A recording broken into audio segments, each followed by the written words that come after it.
L'étape 5, éviter le piège. Ça, c'est important. Ce piège-là, pas beaucoup de personnes en parlent. C'est le piège du créateur versus le contributeur. Okay. Lorsqu'on est un créateur, eh ben, en fait, on crée quelque chose qui nous correspond à nous, qui nous fait vibrer à nous. Et si on n'a pas fait le travail sur l'avatar, ça veut dire que si on ne travaille pas avec notre client avatar, âme sœur, j'ai envie de dire, eh bien, il risque de pas se reconnaître dans ce que vous avez créé, dans vos offres, et du coup, ben, il ne sera pas au rendez-vous. Alors que le contributeur, lui, ben, il commence à chercher dans la mini-étude de marché, ce qu'on a vu tout à l'heure, et dans le travail de l'avatar, quel est le besoin sur le marché.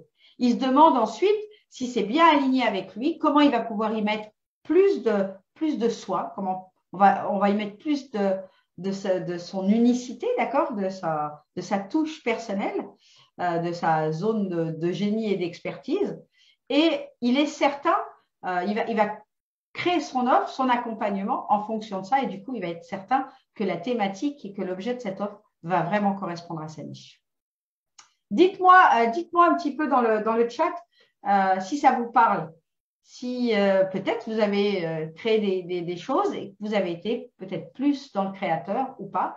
Dites-moi en tout cas, aujourd'hui, objectivement, est-ce que vous avez fait ce travail-là? Est-ce que vous vous sentez vraiment dans une offre qui est plutôt dans une offre de… Vous l'avez fait dans la peau du créateur ou du contributeur? Allez, je vous laisse mettre vos petits hashtags dans le chat.